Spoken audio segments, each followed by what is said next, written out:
is the crucial part of a serial dater. Listen to what they volunteer, because serial daters are out there. It's a lot of them out there, where they have a laundry list of people that they quote unquote connect with, and that's the way it is. That's just the way it is for them. And again, they won't when they're done with the whatever it is, and it can be 3 months, 4 months, 5 months, 6 months, you dating this person. When they're done with you, they will put you on the shelf, but they won't completely throw you away. They will keep some type of charming connection with you, so that way they can always come back and be like, hey, my well ran dry over here. Do you have any water? Ooh.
Coffee beans, let's go.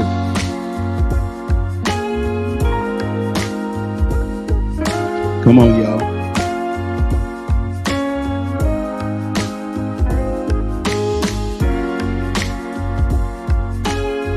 It's the season finale, man. Holla at your boy. Holla at your boy.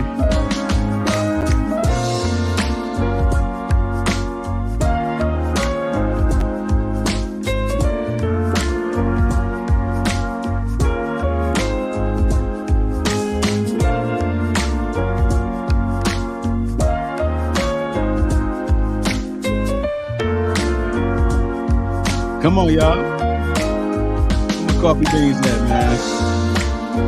Y'all been rocking with me all season. All season, yo. Yeah. Share this, like this video. Hey. Come on now. What up, Sabrina? Come on, you gotta let people know we on now. Let people know we on. Put a coffee mug in the chat.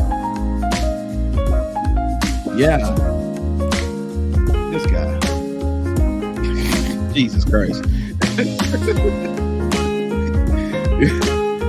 Sabrina on fire.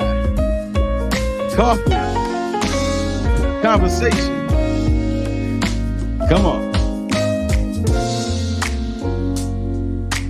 Yeah. Yeah. Come on.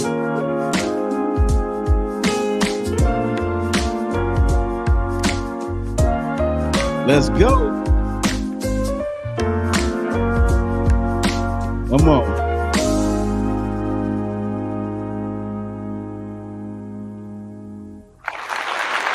Yeah, let's go, let's go, let's go. It's your boy Tay Biz, man. This is season 2 finale. The season 2 finale. Come on, share, subscribe, and hit the like button. That's what I'm talking about. That's what I'm talking about. Everybody, welcome to Coffee and Conversation. I am your man's Tay Biz, 1/3 of the Mailroom Network. And man, we got a good show for you today. We got a good show for you today, man. We gonna have a good show for you today. This is the season 2 finale of Coffee and Conversation. This is the only season finale of Coffee and Conversation that we've ever had, actually, to be real. Shout out to Sabrina with the coffee mug. I definitely appreciate you. Definitely appreciate you. I need more of my moderators at, man. I need my moderators in the building. You know what I'm saying? This is the season finale, baby. Oh, don't treat me like a little play cousin. Don't treat me like a play cousin. Come on now. Don't treat me like a first cousins. You feel me? Don't treat me like a first cousins, man. Oh, yeah, let's get a little more light. There we go. That's good. Is that good? How about the light? That might be too bright. That might be too. That's good. Oh, yeah. Coffee and Conversation, season 2, man. Episode number 10, season finale. We are in the building right now. Look, check this out. We have a lot to discuss today. We're going to discuss some things before the season is up. Here we go, first cousins. By Alicia J in the building saying good morning, good morning, good morning. Coffee mug already in the chat.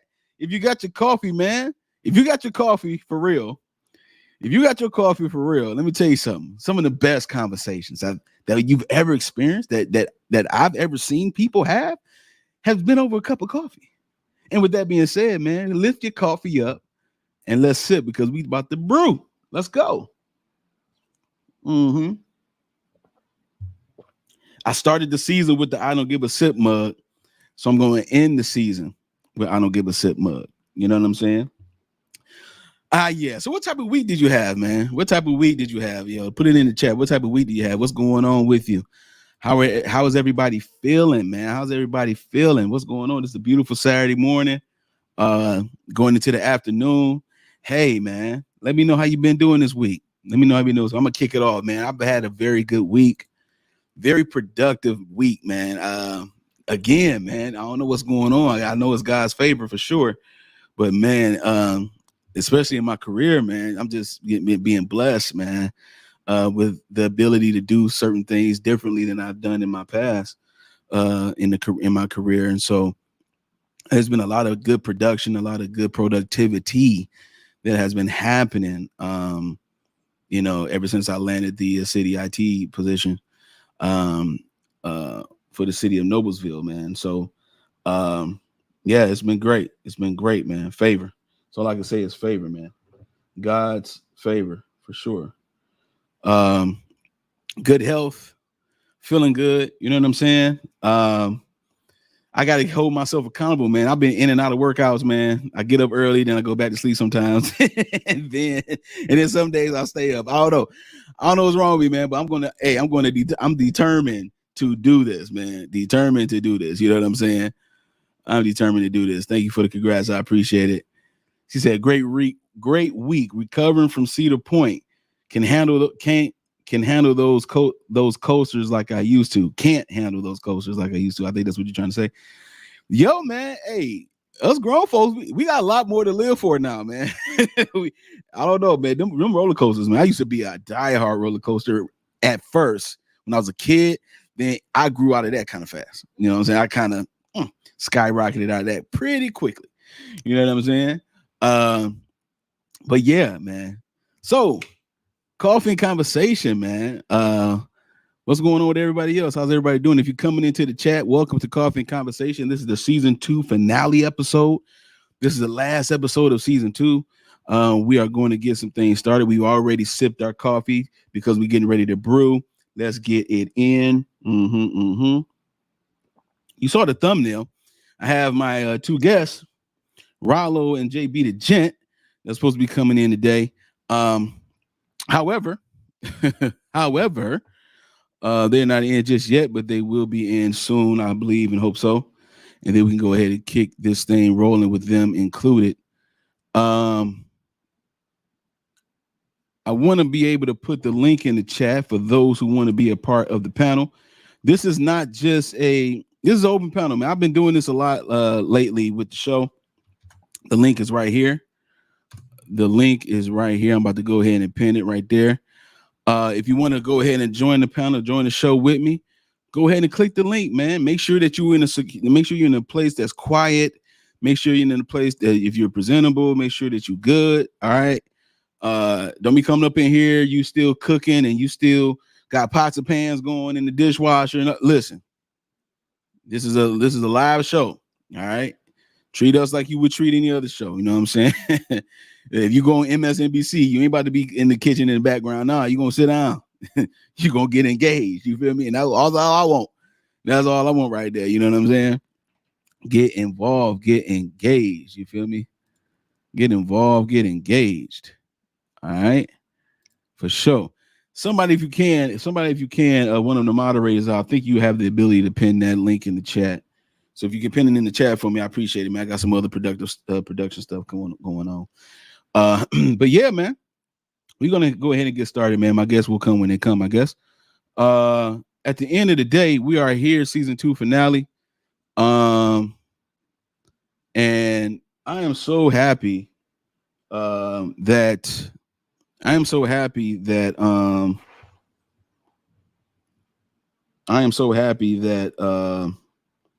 the season 2 finale is here, man. Give me 1 second, y'all.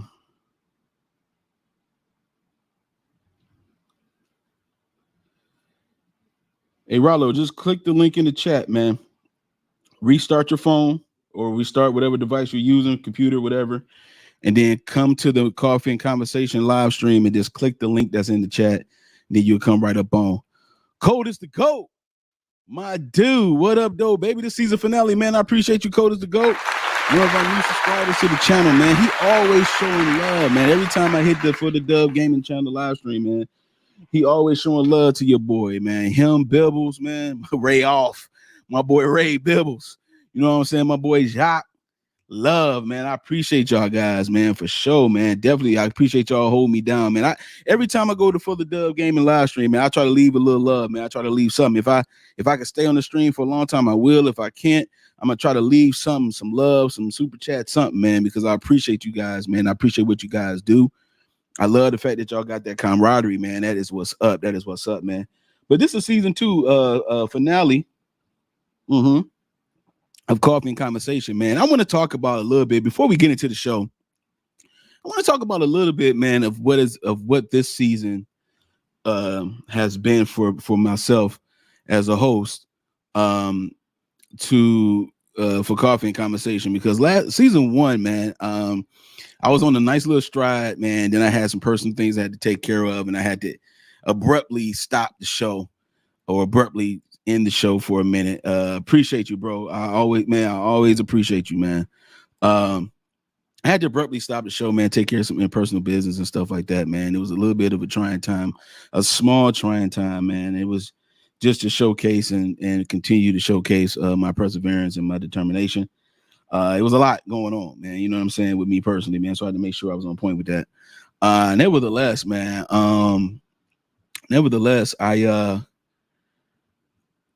I didn't have a season finale last season. If you notice, episode 12, and then that was it. Like, it was nothing else.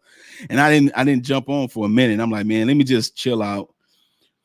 Let me just focus on the Mailroom Show. Let me just focus on the Mailroom Network in that capacity and all that kind of stuff. And I believe that in the Mailroom Show season 2, we grew exponentially. Like, I mean, not just in subscribers, but also in views, in our production, in our content, in our dialogue, in our format.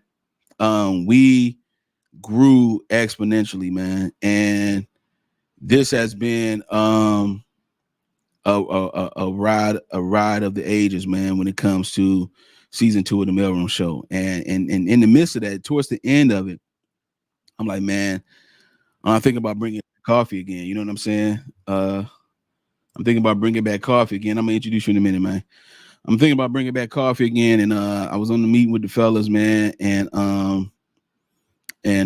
they was like, you know, it was like, man, if you feel like you got the time to do it and you know, go ahead and do it. I'm like, all right. And I felt like I was in a better headspace too. You know, it's one thing about it, man. When you are doing something entrepreneurial as well, when you're doing something and you like betting on yourself, or you're trying to do some things in your life in particular, that is like strictly is going to take more time out of what you normally do.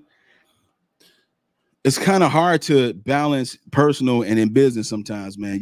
Sometimes you got to take take care of one and then take care of the other. You know what I'm saying? And once you got everything in order in your personal life, it frees you in your creative space for your business life, for your, you know, work life, and, you know, for your purpose life. You feel me? That part of you has to be in order, has to have some type of structure. You know what I mean? And so once you get that structure going on, then you all good. Oh man, my guy, Big Cal, what up, though, man? Appreciate you, dog. What up, dog? That's a 313 boy right there. What up, dog? Yes, sir. And so once you get the personal things down packed, man, you get your structure together, man, then you can freely work in your creative space. It's hard to be able to work in your creative space when you have some type of depression, irritation, some type of struggle. It's hard to be able to get into that creative space sometimes. You know what I'm saying? So at the end of the day, you know, this is something that I was like introduced to the fellas again, and they like, man, if you got the time to do it, you know. And I'm like, all right, man, you know. And then I had waited a couple of weeks. I'm like, no, I'm gonna bring it back. And I was trying to bring it back with a different vibe, different style. You know what I'm saying? My first guest was AJ, man, to interview him first. And that kicked off the show pretty well, you know. Then I talked about the 4 types of daters. And then, you know, that was kind of crazy right there. That was kind of crazy, right? Go to episode number 2 of this season of Coffee Conversation and rewatch that if you want to know a little something, man. You know what I'm saying? And it was just my theory. It's just from what my observation, from what I seen. You feel me?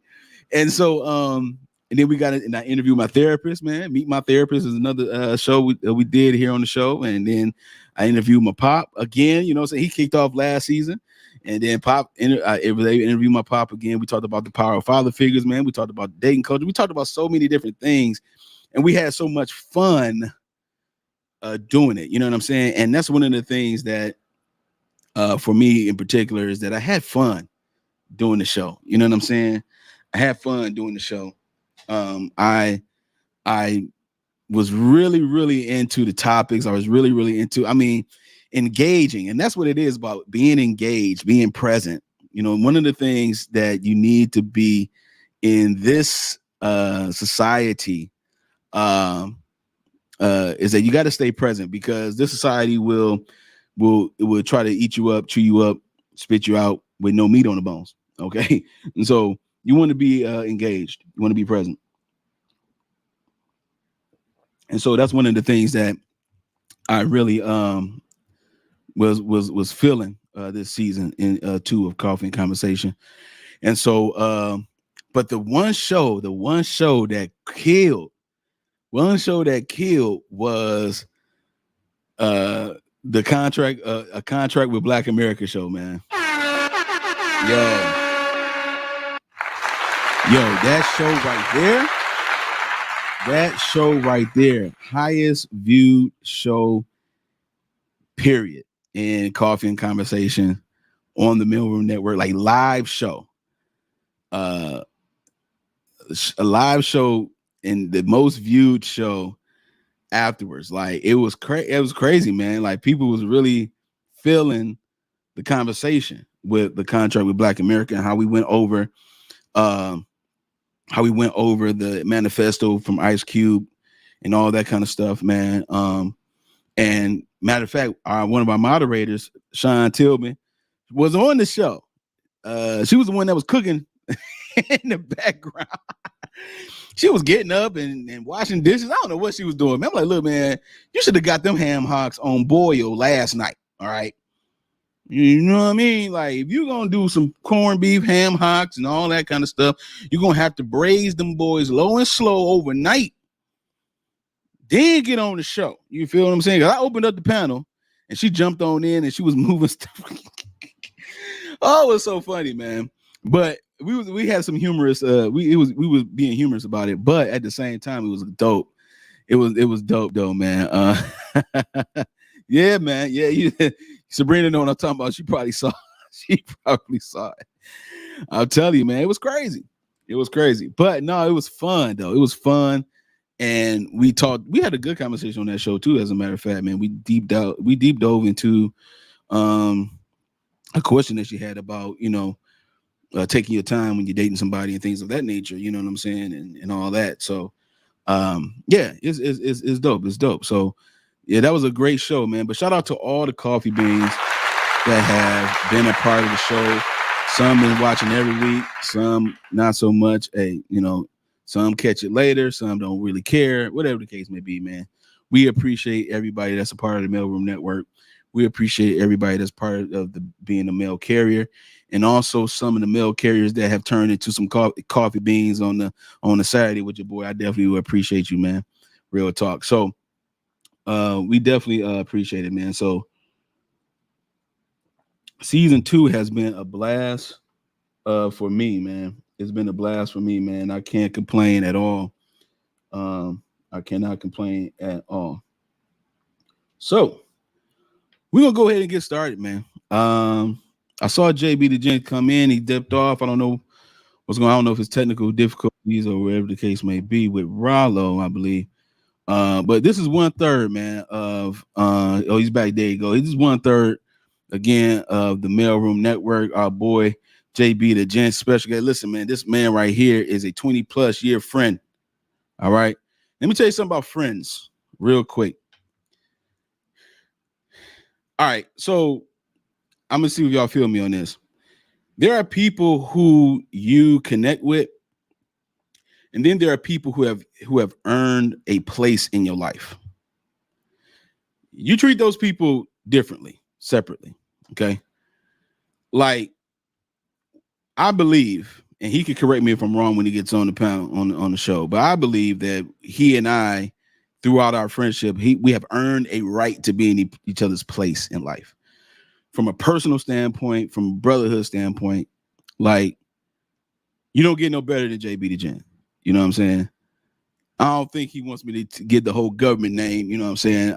Because when I do the whole government name, it'd be a trip, man. Is that all right if I do the whole government name, dog? Is it okay?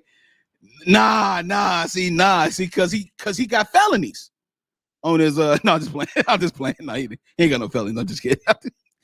Popo. I'm just playing, Popo. Hey, I'm just playing, Popo. My boy, clean as a whistle. That boy clean as a whistle. No, but he's my guy, man. And we bounce each other off, and we iron sharpen iron, man. We've had some hard conversations. We've had some conversations to sharpen our minds. We've had some conversations where it just needed to happen at a certain point. And this man right here is a talented brother. All right, talented brother, musician in his own right. He's a writer. I don't care what he says. He's a writer. He's a producer. He's an intellectual. He's a great man to me. You know what I'm saying? He's a lover of many, dog. And but he's also a man of discipline, man. And so I appreciate this brother for sure. And I speak of none other than JB the Gent on the show. My man. What's up with you? What's up with you? Man? Not much, man. I know Rollo has. Good morning. Hopefully he hit that link that I was telling him to hit in the chat so that way we can get him on. But yeah, man. Okay. You a guest on the Coffee Conversation show, boy. Yeah. It feels good.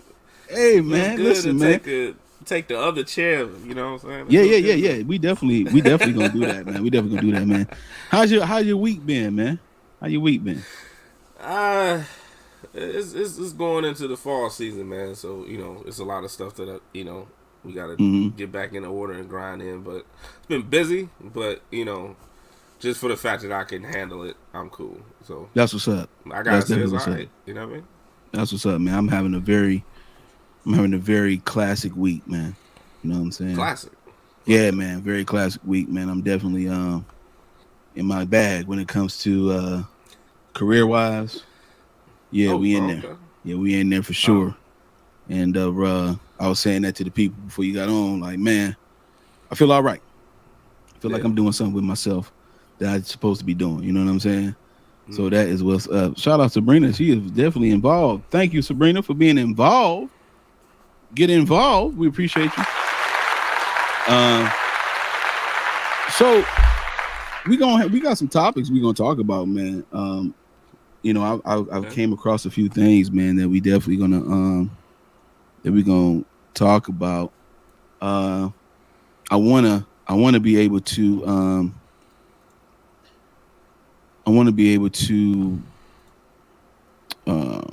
kind of dive into a topic that it's a little touchy, a little touchy, right? But it's not.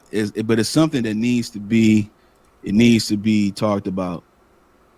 Hey everyone's. What's up, Sean? We appreciate you. Another day one moderator. Day one. All right, man. So we're gonna talk about this right here, man. Mandatory DNA law in Tennessee. All right.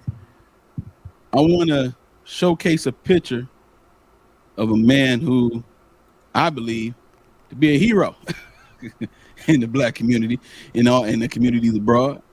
This brother right here. Now, from the outside looking in, he pimptastic, right? Hold on, let's see here. But we can't do it this way. But nevertheless, this guy named is Antonio Parkinson, who is a representative of Tennessee, and he proposed a bill that there would be a mandatory and immediate DNA test after the birth of a child, especially if you are a single man and you're not married to the woman. And also, if you are married to the woman, there are some states that will require or to have you take a DNA test after the child is born. But this right here, this bill is for, because again, when you're a husband, when you're married, you're presumed to be the father automatically in most states, if not all. And so There are some states that say, hey, man, if this man wants a DNA test after the birth of the child, he can do that. You know what I'm saying? And so here in Tennessee, they have this law that states that now when you have a child out of wedlock, you can get a test right then and there because of paternity fraud. So how many times, Jay, have you seen people, seen men in particular, talk about, let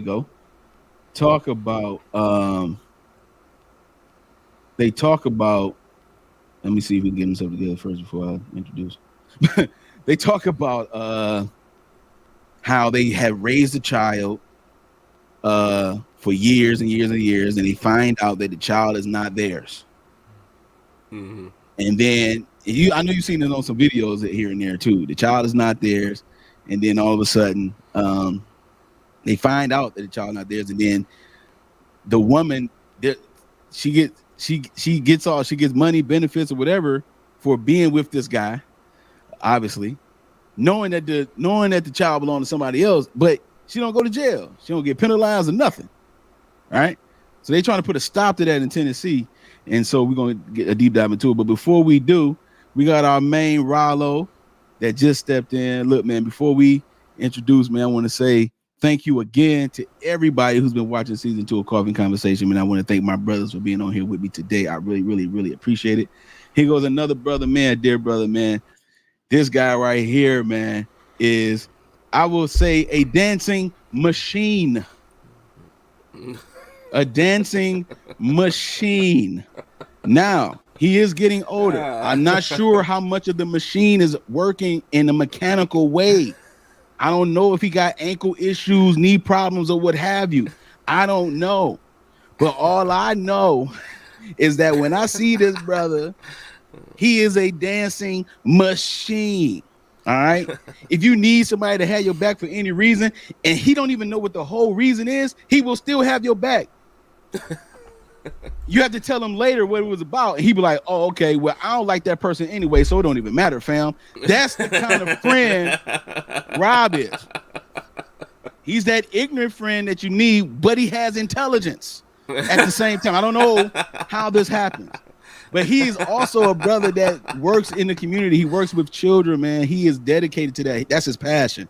He loves the kids that he works with, man, as being a teacher in the school system, man. The dude is doing a phenomenal job in that as well. And also, man, this is just a dear brother. It's a good friend, man. I speak no other than Rollo. Good on. What up, man? Good. Did you get your you got your chakras aligned, bro? Because you've been dipping in and out the tree, y'all. You good, brother? That's my bad, man. Okay, so yeah, it's just some technical difficulties that always happen when I guess the spirits know I'm about to talk to my brothers. They want to keep us apart for a little bit longer. But, that's all it is, man. That was a bunch of nonsense. That was a hell of an introduction, man. Hey, man, no problem, man. No problem. I am the guy that can get you good. If you want a good introduction, man.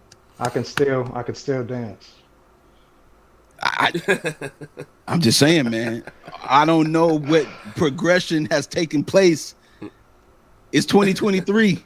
I don't know if you able to lock. I don't know if you lock and then stay there, and or you get back. I don't know. I haven't seen you dance in a while. Is all I'm saying. Yeah. So I don't know if when you lock it like this. I don't know if this right here. I don't know if that part stay like this and you like this for the rest of the day. I don't know. So I was just trying to see if you still got that. I mean, if you can give me a little something real quick. Yeah, there it is. Oh, there it goes.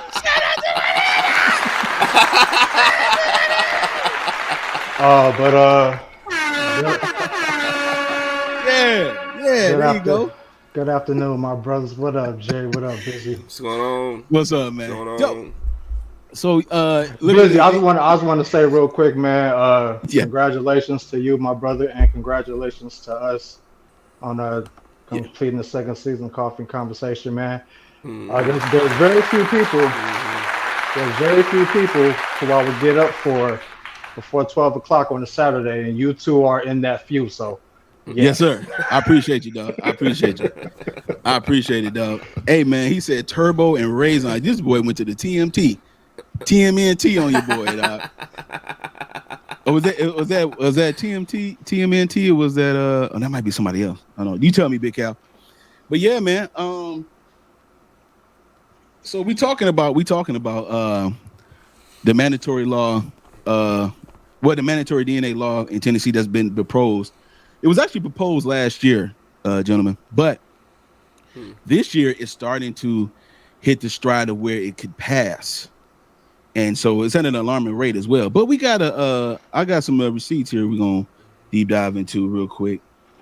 And we're going to get into about, all right. So I want y'all to take a look at this here video. You know, we could stop and click as we go because, you know, we kind of do that now when it comes to the show. Oh, he said breaking. Gotcha. Let's go ahead and see this right here, man.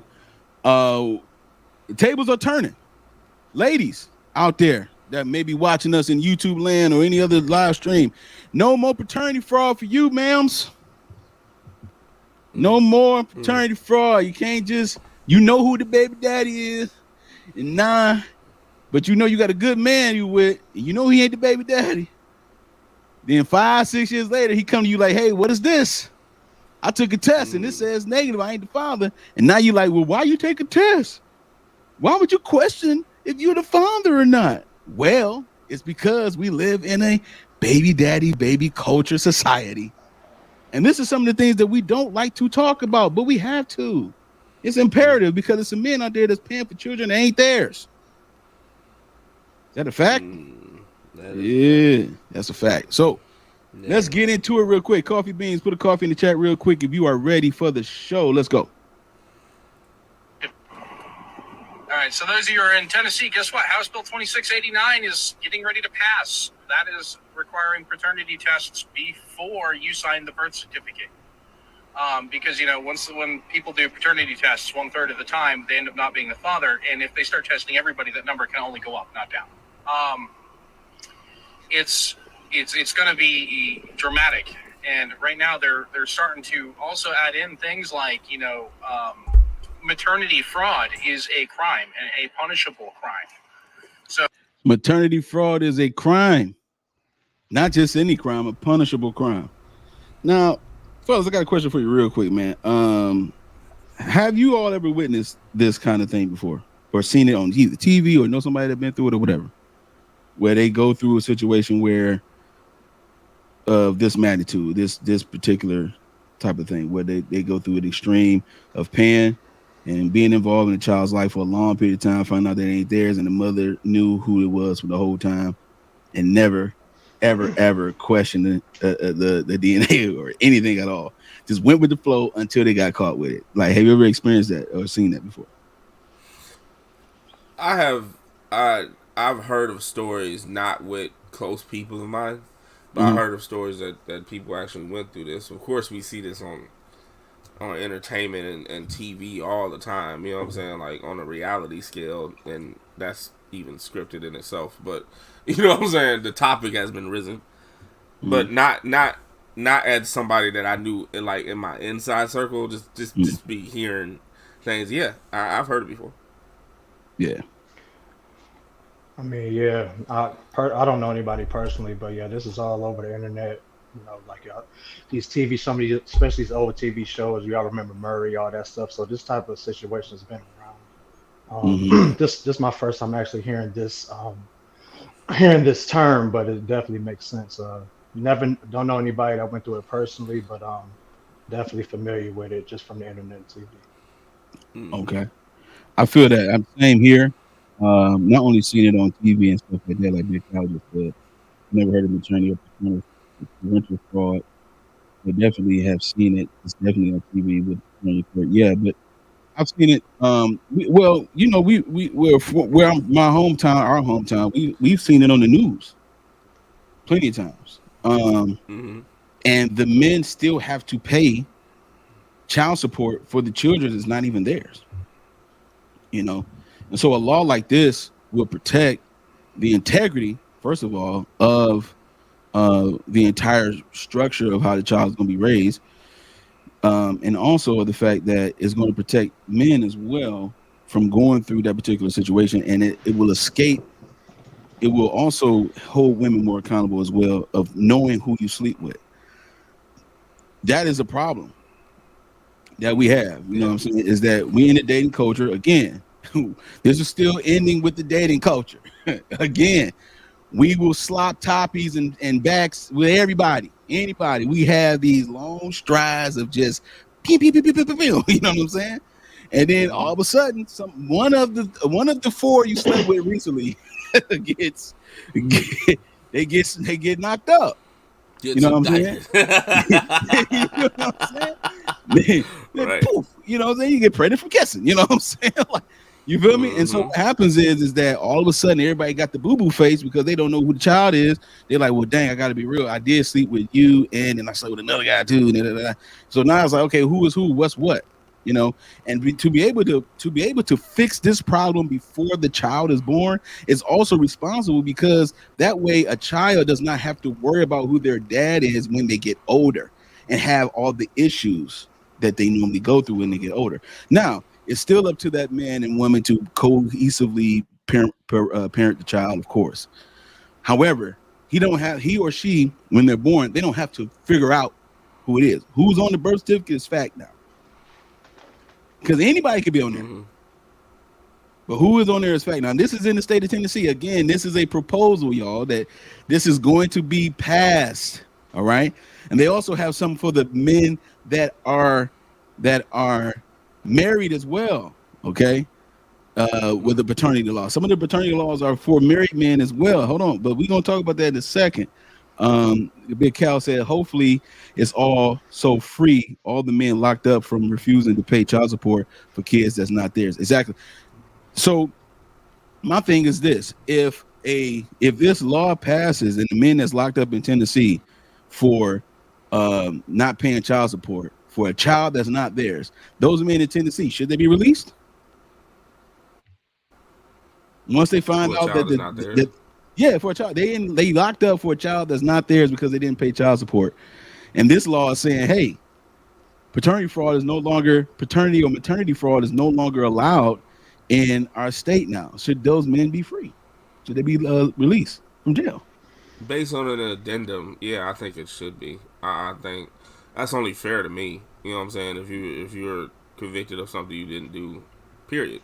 I think per addendum, if that can be, you know what I'm saying, a part of this bill, I'll say, if it was an addendum that these type of situations will be researched, and then, you know what I'm saying, then that test can be done because of this law being passed, then yeah, I believe so, man. I think that's only fair. You know what I'm saying? Now, the accountability of the woman, and I don't know. But, you know what I'm saying, as far as the guy, though, you know what I'm saying? Because to reverse that, and then I wouldn't say that it wouldn't be fair if it goes any further of holding the woman accountable as well too. I'm not saying that. I'm just saying just the basis of what you're asking. Yeah, that should be at least the first part. They should have never went to jail in the first place. Right. That's kind of like what I think. What about you, Rollo? Yeah, I was going to kind of say what you just said, Ted. They shouldn't have went to jail in the first place. The morality of it is, yes, they definitely should be released. I think the issue comes into play because the prisons are like an industry. It's money involved. You know what I mean? For sure. So it's like, I think it'll take a lot of processes to put that into play to allow a man to be released from prison for false paternity. And you got to think about that. But yeah, I don't, and along with what we were talking about before, with how this is brought up, you hear a lot about, and what I've been hearing recently is the fact that, you know, how come women aren't held accountable for stuff like this, or, you know, falsely accusing a man? You know what I mean? Men always, they got to bite the bullet regardless. Yeah. So I hope that all these years of this happening will come into play with at least thinking about how to set up a situation and set up whatever process has to be drawn out to release these men who have been falsely imprisoned for child support. Absolutely. And also, it would be a good idea as well. And I'm not sure. I know the details of the bill is definitely about making sure that the person on the birth certificate is actually the father biologically, but also the fact that the men who were accused of not of being on back child support, or whatever the case may be, for a child that was not theirs, I believe they should get some money back too. You know what I'm saying? Because that affected their livelihood because they're in jail, so they can't work. Mm-hmm. That affected their reputation as well. That affects their record as far as like what's on their record in case when they do get a job and get out here in society and try to better themselves.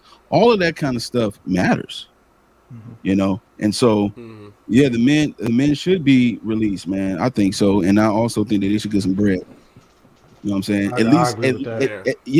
At least something to make up for what they lost. You understand what I'm saying? Yeah.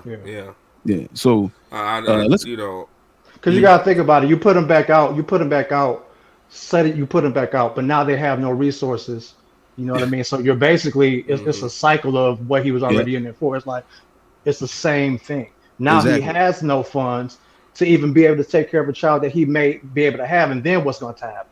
Facts. It's just a revolving door. And then also give him a clean slate. Clean that record off of him. As soon as he's released, he should have no record of him even serving time in prison, no felony, no misdemeanor, whatever that is. That should be clean off the record. Redacted. Yeah, absolutely. Because that right there, going to jail falsely, ain't no joke, man. That ain't no joke to play with. So that's good stuff, man. Let's continue real quick, man, because old girl on this TikTok had something to say.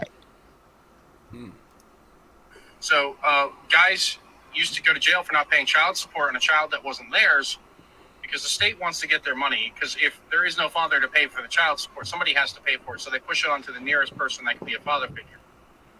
And they're actually starting to jail time the ladies for maternity fraud because it is such a rampant crime.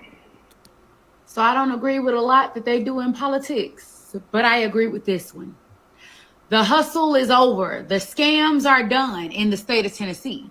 And I know some of y'all feel like, well, why should we have to do all of this? They should trust me because y'all be lying. The women be lying. Wow. Sums it up. Now see, this is different. This is a woman checking the women now. Yep. See, because there's a proclivity for women not to listen to men. Oh, you have to be a woman in order to understand women issues. Oh, stop it. It's a man that invented the tampon, ladies. Let's cut it out. It is men that create the governmental structures for you all. Cut it out. Cut it out. You got caught. You done messed up, Ron.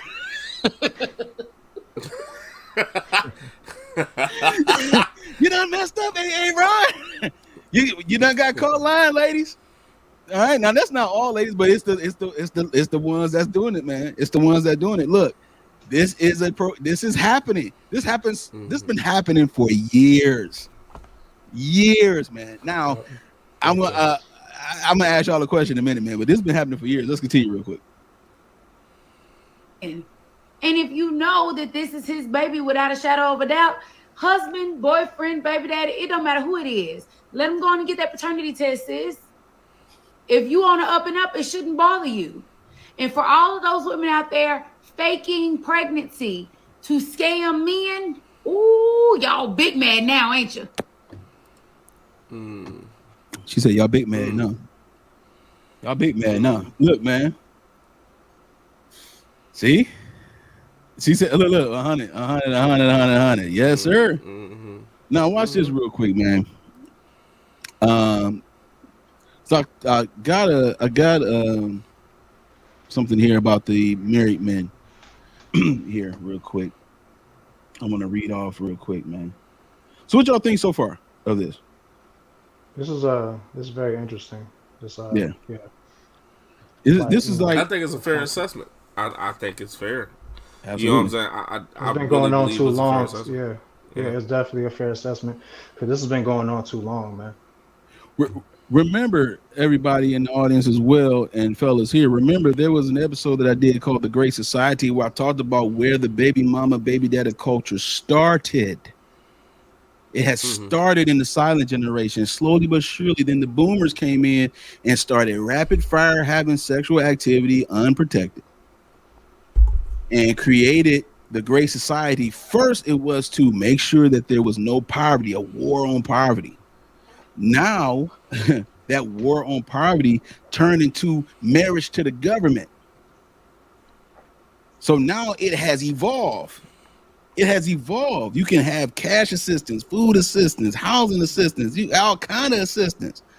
And all you got to do is keep having more babies. This is the reason why there's a lot of women out here. Sometimes they would rather be single mothers than wives. And then the men have to be able to understand, be responsible as well for their end too, when it comes to making sure that you don't think you better let it go. Just don't do it. It's side dad. I think, I think this even solves the unknown conspiracy too. When this, you have that situation with a woman lying, of course, about what she said in the video, but you always you have that other one when you have those multiple partners that a woman has, and then she get pregnant and she don't know who is, so she just put the most recent guy, and then on the other side of that, the guy has this emotional tangent about being a father that he just commits to the idea. You know what I'm saying? Exactly. And then, all of a sudden, they are accountable for this child without that proof of the maternity at all. You know what I'm saying? Like, that even solves that issue too. That's why I say it's a fair assessment. You know what I'm saying? Like, even if it, even if you think that the father is, and the woman or the man even think that this might be the child, just having that that predetermined test will solve all that confusion. So I think that works. I think that's fair. Question from Sean: will that hold women accountable to know who they sleeping with? Yeah, most definitely. As a matter of fact, women should be holding themselves accountable anyway about who you're sleeping with in period. You see what I'm saying? And that's okay. So that's the thing. The thing is that again, we're tackling issues in the dating culture that we don't want to talk about. This is my MO. It's been my MO all season. Except with the exception of the interviews and things of that nature. We have a responsibility to ourselves to make sure that we know what we're doing when it comes to these type of things. In the dating culture, man, you are going to go, there are so many different personalities out there. That's one of the things we touched on last week. You have a lot of different personalities out there in the dating culture. You got some people out there in the dating culture, man, they're strictly just trying to smash everything and anything they can get next to. And you could be one of those contestants. You could be the next contestant on The Price is Right with these people. I don't want to be attached to anybody. I don't want to have no type of emotional connection with nobody. I don't want to have no type of mental connection with nobody. All I want to do is get my physical pleasures met. And that's what we talked about last week with the dopamine. Remember that, Jay? We talked about it last week, where your pleasure cannot be fulfilled because it's short term. So then you start having something called addiction. You become addicted because now that's the only thing that you have in order to fulfill some type of pleasure. But you become unhappier as you continue to do it. You see what I'm saying? And so this right here, I believe, will definitely help a lot of men and women too. Because let me tell you something, man. I haven't even gotten to the safe haven law, but let me tell you something. There are so many things in our society from our government that will allow women to do some of the most egregious stuff legally. And so we have to be careful as individuals and say, you know what? I cannot depend on the government all the time to do anything or have my back in any type of way. So I need to do what I need to do for myself. This is called holding yourself accountable. You know what I'm saying? Absolutely.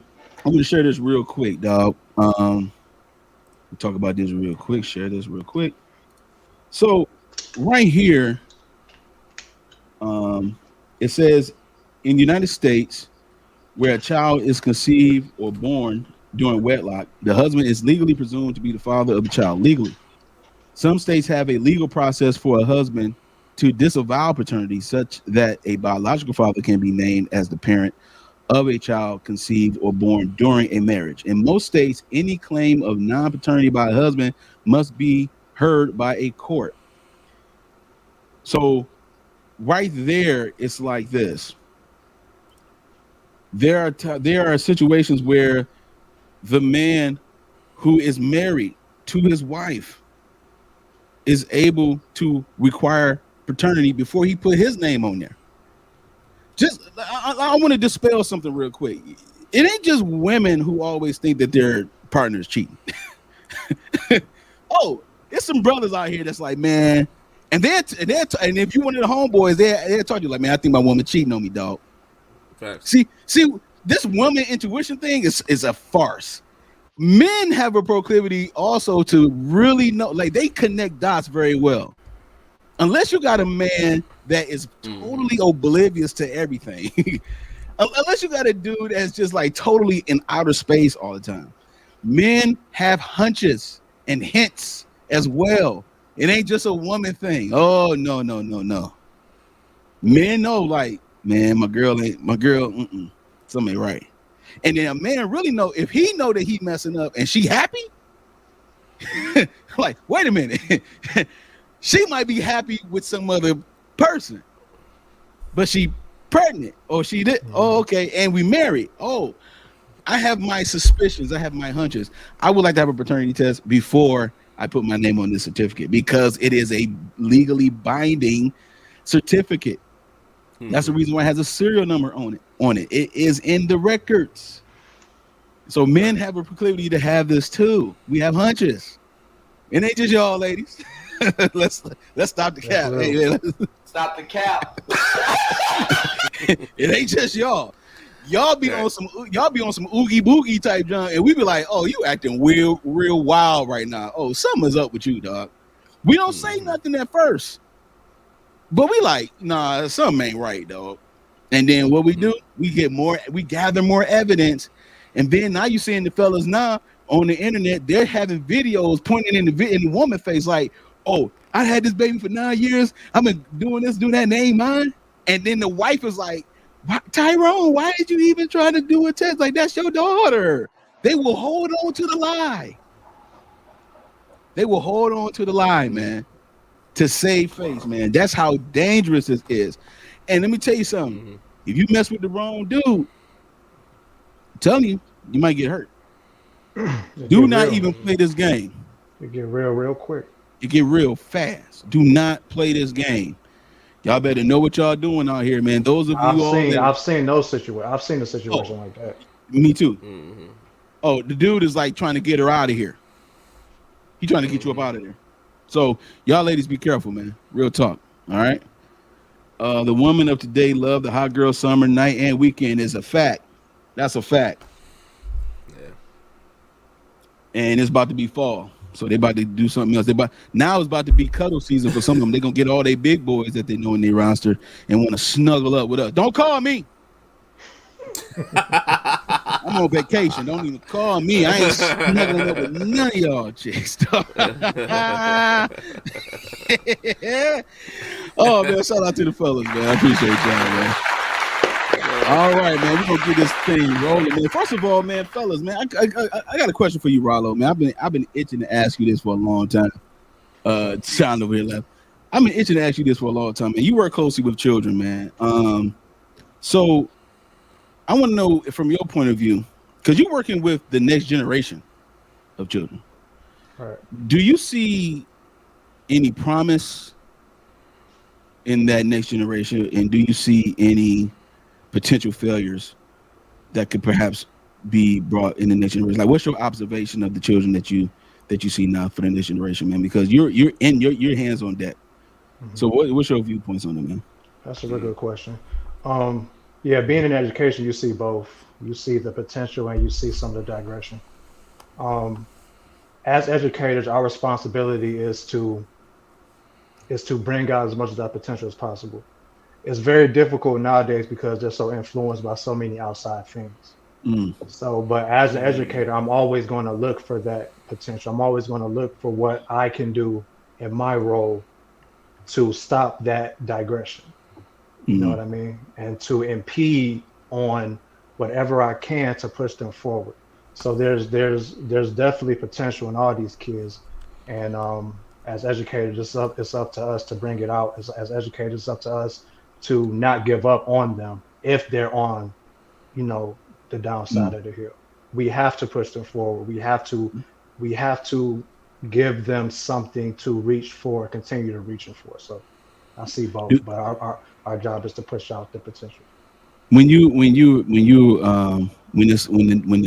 school day is over and it's time to get the kids and pick them up from school, do you see a lot more children get picked up by their fathers, by their mothers, or by both, or by is it balanced out? Like how does that work? How does that look? When I really pay attention, it's mostly mothers. Mm-hmm. Yeah, mostly mothers. Then that doesn't necessarily mean that they're all single or not married or whatever the case may be. Right. So that varies. Okay, cool. So do you see it leaning more towards the promise part of the future of our children, or do you see it leaning towards more of the concerns, like major concerns about children? Yeah, I definitely see a lot of promise. I've been fortunate to work with a lot of amazing kids.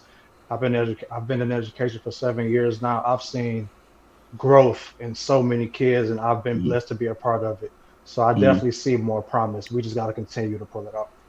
That's awesome, man. Question for you, Jay. So God had blessed you to be able to be raised by both parents. You talked about it before on the Mailroom Show and things of that nature. Growing up as a young man, did you see a difference in yourself between other young men who did not have a father opposed to you having one?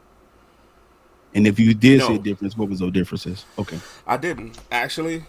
I didn't understand that until I got older. Okay.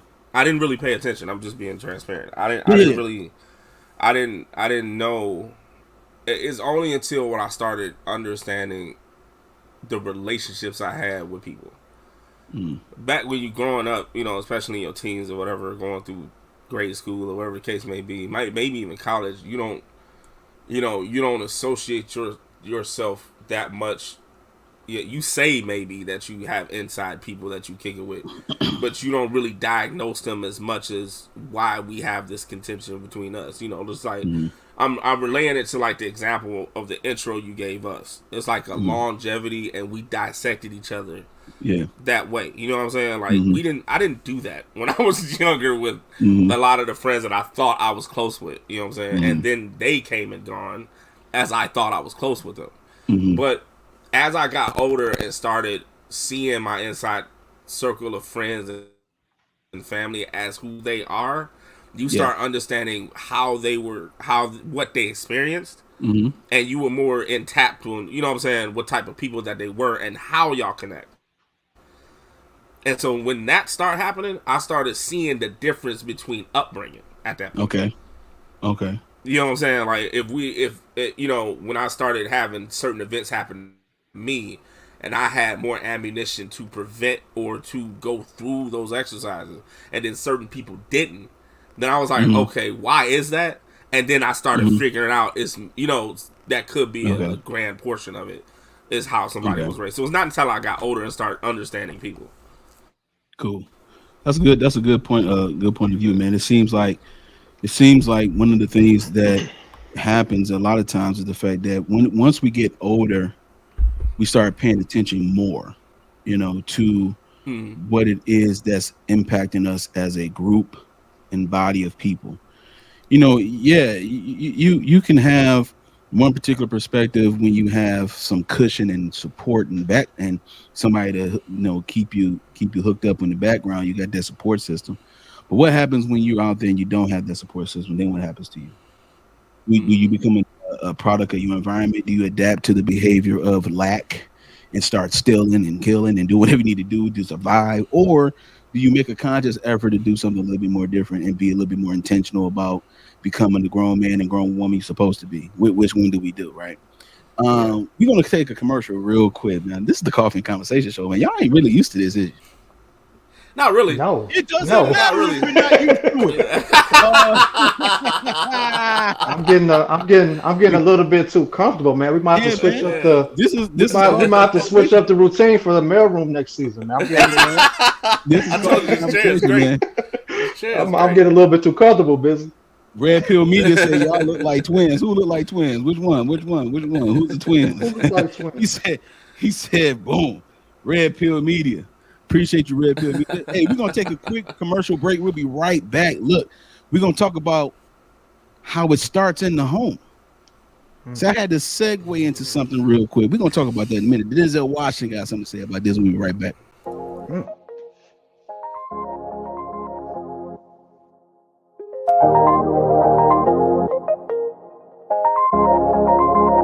Today, but you know how it is. You know, we gonna talk from our perspective, and our lovely mail carriers. We know y'all gonna be tapping in, so I think we're gonna have a good show today, man.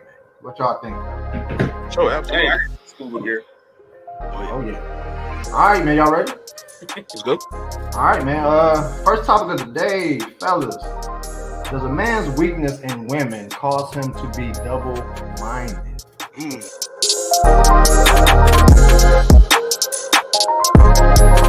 Relationship to move forward, that person is going to overprocess and overthink as well. So there's procrastination. So it shows up in different forms of personalities. And anybody that's watching, you one of them four personalities? Yeah. Oh, for sure. Procrastinating somewhere. Yeah, for sure. It's a lot of people that's like that. I know for sure. I know I'm like a mixture of the analytical, for sure. Think too much sometimes. Overthinking to be like, you know what? Let me just wait till I get some more info. Yeah. You know, I need some more. I need some more. More, then you need some more. Yeah.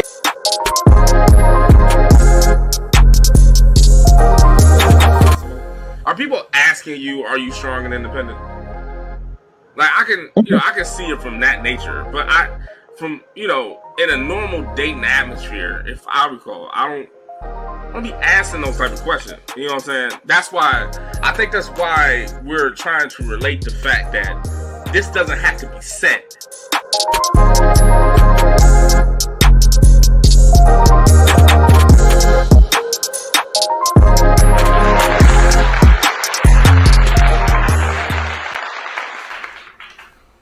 Yo, this is Coffee Conversation Season 2 season finale, man. We appreciate you all so much for tapping in. Red Pill like, hey, man, we saw you from DJ Academic channel. Yo, what y'all talking about, player? We about to get into it right now, man. It says, Denzel Washington says, man, it starts in the home, fellas. So the reason why I was asking about these particular things is because we have a proclivity to always want to blame white folks for everything when it comes to black folks. I don't understand what's wrong with us. I don't understand what's going on in our brains with this. But Denzel Washington had a different thing. And shout out to Larry Elder, who is also running for president right now. He did a great interview with the Breakfast Club. Hey, man, y'all check that out on your own time, man. Check out the Breakfast Club interview with Larry Elder. But this is Larry Elder's channel, man. This is fair use. He's going to deep dive. We're going to talk about how this one particular gentleman was trying to get Denzel Washington to talk this racial relation stuff. He was trying to get him to back him up in the corner and say, hey, man, it got to be the white people that make you feel the way you feel. Let's chime in. This is about Denzel Washington, not about his acting, which is great. No, this is about his perspective. He's probably the only person in Hollywood speaking the truth about so-called race relations. Now, don't get me wrong. He's nobody as Republican. He probably wouldn't have voted for Donald Trump if you paid him. But for Black people in particular, do you think that we can truly make change as things are right now? Well, it starts in the home. You know, if the father's not in the home, the boy will find the father in the streets. Yeah. I saw it in my generation and every generation before me and everyone since. It starts in the home. You know, if the streets raise you, then the judge becomes your mother and prison becomes your home. You see that? Judge become your mother and prison becomes your home. Shout out to Red Pill said, hey, man, I think there should be mandatory testing to see if the baby is the father. Absolutely. That's a fact. Yo, man. affecting change, man, as black people. She asked that question about can we affect change as black people, man, when it comes to the things that we're going through right now. He said it starts in the home. What is I want to know from each of you, man, what is your perspective on it starts in the home, that phrase and the way he just explained that? Let's go, Rollo. Let's start with you. Well, yeah, being in education, I see it every day. You see the effects that their environment has on their behavior, has on their academics, has on them socially and emotionally. Ironically, a lot of those kids, they're not necessarily what we call bad behavior, or not necessarily that they struggle, but you see the effects in one incident to the next. If you know the parents, you know the situation, that's why he or she might be doing this. You can directly relate it to what's going on in their surroundings. You know what I mean? And then you ask a question about parents, who comes to pick them up. You know, sometimes you see it with the parents coming up to the school for different situations, how they're behaving, how they're treating, how they're communicating with other adults. And you see in certain instances how those things react to a particular student and their behavior and their academics. So I definitely agree with what Denzel said. Absolutely. Where you at, Jay? Morality to me is becoming a dead art. Yeah. As generation passes on. You know what I'm saying? And it sucks to say the truth like that, but it is. You know, I agree with what Denzel said. I seen it in my generation. I seen it before, and I see it after. Mm-hmm. Like the descending factor is for the fact that if you don't withhold it within the household of when the man or woman is raised, then they can't teach it. You can't be something you haven't seen. You can't, you know what I'm saying? You can't experience something you don't know nothing about. You know what I'm saying? Like, so that's what, you know, that education, the preaching of morality, the life, you know, the passing on down of life lessons from knowledge, all that starts within the home. And all that starts between the father and the mother teaching the child that. So when they come up, and like you said, you know what I'm saying? Like, I understand that now. You know what I'm saying? Like, right. As they come up, then when they have their own family, they can pass on that along with their own experiences, right, to move on to the next generation. You know what I'm saying? So if that breaks and that child doesn't get it and they become a parent, they have nothing to give, right, to that child. And that's how the generation thing happened. Mm-hmm. And so I see it in them more. I'm just pinpointing morality. You know what I'm saying? About right is wrong. You know what I'm saying? We all bleed the same way. That type of morality. Yeah. You know what I'm saying? That type of thing should be passed on. You know what I'm saying? And if that's not passed on, if you're passing on an accusatory speech, or if you're passing on excuses for in your individual accountability, you know what I'm saying, in your own life, you're passing that, using that as an example to kids, then they come up as adults wearing that, and then they give even less of the degree to their children. And that's why it just becomes this thing to the point that it's almost a dead art. And it's upsetting. Mm-hmm. It's upsetting. Yeah. You know what I'm saying, to see. And I think that's how that happens. Absolutely, man. I think it's become an even bigger issue in these times because we have a lot younger generation of parents. And not all of them have the mental capacity to parent. You know what I mean? Because they're still out here trying to do their thing. And they hold no accountability to how the child goes out here into the world and acts, or how their child does in school, or how this child treats people. You know what I mean? So there's a big gap in parenting between this generation and the one that us three probably grew up in. You know what I'm saying? So. Mm-hmm. I think it's the fact that you repeat the cycle. My bad. You want to go ahead? No. I was adding to what he said. I completely agree because, you know, he said they're younger now. You know what I'm saying? And that's not necessarily the problem of the age. It's the problem of the experience. Exactly. You know what I'm saying? It's that part. So it's like when you when you go through that you're supposed to, there's a certain age for learning yourself, learning that independence, learning that morality, gaining that wisdom. If you cut that off being a parent, you can't, you know what I'm saying? You know what I mean? You can't get your own experience in there to tell anybody else. Right. You know what I'm saying? And then, grandma gone too. Right. So it's like, it's all, you know what I'm saying? There's no one to go back to like that. So it's like, as they get younger, the experience period shortens up, and then you don't have nothing to pass on.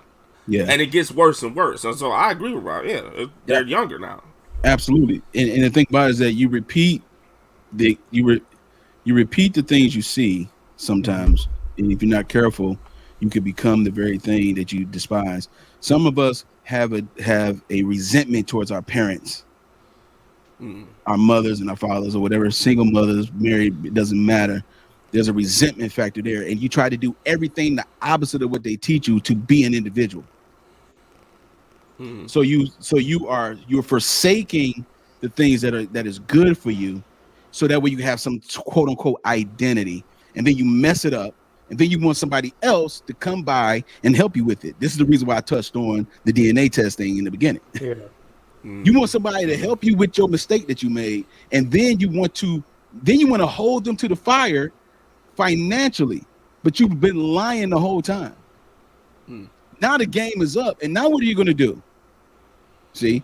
So at the end of the day, it has to be a startup point. Where does this start? Where does our success start? It starts in the home. And just because a woman can have a child doesn't make her a mother. Just because a man can have a child create a child doesn't make him a father. Those are things that you find out when you become of age. You should know where you are before you even do all of that. Like, you should know that. And if you have some type of I don't know if I could do it, when you start doing it, you're like, dang, I can do it. Yeah. Because it's been in you from the beginning. You don't want to overlook that. You always been that. You always been a father. You always been a mother. Now that you have a child, you now see what it is about you that you didn't see in the beginning. Now you see it come to fruition. And that's the thing, is because all of the teaching that you've gotten over the years, to talk about experience, it is now into fruition. It's manifesting itself. And so that's the thing. That's what Denzel is talking about. It's starting in the home. You got to manifest something. The way you manifest things is by experiencing. You got to have some experience to see what it is that's in you. You can't find. I can't tell if you're a lover or not. If you love everybody that love you, if you love everybody that love you, how am I supposed to know you a real lover? Like what? But can you love somebody that despitefully use you, persecute you? Can you love somebody despite their hate? Now I know. Now I can see some things, man. Because that's no glory in that. Me being nice to someone that's nice to me has no glory to it. That's just an exchange. There's no glory to that. I ain't about to rah because he was nice to that person. They was nice to him too. Ooh, let's go. No, man. They don't pass out. They don't take videos of people passing out turkeys to other rich folks. Fact. When you see a politician or a city council member or somebody passing out turkeys, it's always a line of people that have low income or impoverished incomes. They're not trying to showcase that. See what I'm saying? So at the end of the day, it has no glory to it, man. But let's continue real quick, man, because Denzel about to break it down some more. My man Larry Elder in a bit. This is Coffee Conversation. Go ahead and subscribe to the channel, like, share, hit the like button, man. Tell your peoples we on right now. It's about to get real. Let's go. This interviewer was determined to get Denzel Washington to go BMW. For those of you new to the El Dorado Nation, BMW stands for bitch, moan, and whine, and Denzel Washington wasn't having it. I want to just ask you, though, about the issue of race relations, because the film touches upon that. Right now, under President Obama, over the last 8 years, in your mind, have race relations improved under his leadership? Race relationships have to do with race relationships. You're white or whatever you are. I'm black or whatever I am. We're standing here talking now. That's how we get things done. You can't legislate love. The president of the United States can't legislate us into liking each other. We have to step forward and ask questions about each other and engage. There's no law that says, oh, because I'm president, you all got to get along now. So it's up to us. He tried again. Denzel, talk to me about systemic, institutional, structural, foundational, endemic racism. Come on, holla at him. And Denzel Washington wasn't going with it. There's been so many protests in America, especially during the election. Black Lives Matter movement, for example, and those issues. Has that movement in particular, the Black Lives Matter movement, helped race relations or not in America? Well, listen, we live in America, and in America we have the freedom to express ourselves. We shouldn't take that for granted. So whatever the movements are, whether you agree with them or don't, they have the right to express themselves. So that's one of the great things about being in this country, that you do have the right to protest. You see, here's the deal. Denzel Washington. See? Okay, so this is the thing, man. I don't want to be on it too much. This is the thing. So again, it's about they're trying to create the narrative of the separation, trying to say that because let's be clear, man. When it comes to Barack Obama, this is at the time where the Roman Esquire movie, Israel Esquire, that movie came out, and so Denzel thing is that we cannot, we can only legislate love within ourselves. We can't ask the government to help us to get along with each other. Like, as far as the race relations is concerned, man. So let's continue real quick though, because I think it gets a little bit better too after this, man. Denzel Washington is not a victocrat. He knows damn well why so many blacks are involved in the criminal justice system. It was something I read where you talked about your people from Mount Vernon saying that, you know, they've done like 40 years in the penitentiary together. So, and, you know, incarceration rates in America has been a problem, especially as opposed to minorities. And Roman delves into the issues around the legal system. Do you think we've made any headway in the I think it's more important to make headway in our own house. There you go. By the time the system comes into play, the damage is done. They're not locking up 7-year-olds. Yeah. You know, I was in Chicago a couple of 3-4 weeks ago, and we saw these little kids on bikes with masks on the side of their head, like 5 or 6 of them. And the driver said, yeah, they're little yummies. I said, who? He said, little yummies. Look up, Google Lil Yummy. Lil Yummy was an 11-year-old murderer. Wow. And you look at his picture, you'll see the headshot of him, he's like this. And he got murdered at 11 by a 14-year-old. Wow. Who's doing life now, and a 16-year-old. Makes no sense. You blame the system? Where was his father? It starts in the house. It starts in the home. And yeah, well, my father got locked up. Well, where was his father? Yeah. And Mr. Washington talked about the... Do you all think that there's anything such thing as far as like you ever heard of the term generational curse? Do you all, what do y'all think about that term? Heard the term. What do you all think about that term, generational curse, when it comes to these type of things? Last time I checked, we didn't live in no mythological realm of being. You know, this is the most simplest concept that has the least amount of accountability amongst us people that I think I've come across. You are produced and you are raised by your environment, your family, your neighborhood. These things that you see are going to contribute, hopefully in the best way possible, into who you're going to become. Now, when that doesn't happen, you have to understand that's why that didn't happen. And that's the issue. We're not understanding this is why this is happening. Denzel is not saying nothing but what everybody needs to hear. Everybody needs to hear that. Where was that young man's father? Where was that young man's mother? Why are you allowing your child to be out here being called a yummy or whatever the case is? It's the most simplest. It's the most simplest principle of our society that we are just completely overlooking. Yeah. And it's frustrating for me because I see it every day. Yeah. It's crazy how there is we would rather use excuses for the state of where we are right now instead of looking at the choices we've made currently. It's like it doesn't matter. Like before, my father wasn't in my life. It doesn't matter. God knows how to give you other people in your life, man.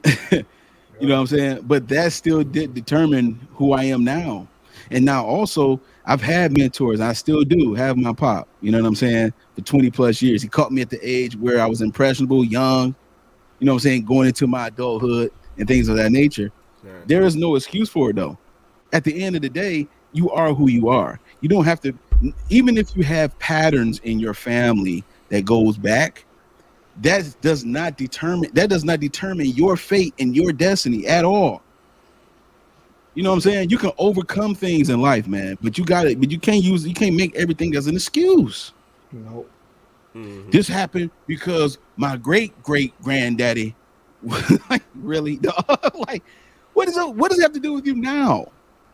Right. What does it have to do with you now? You the one that still want to be doing what you're doing. You don't want to still trying to figure out and scam your way through life. That's you. That's a you thing.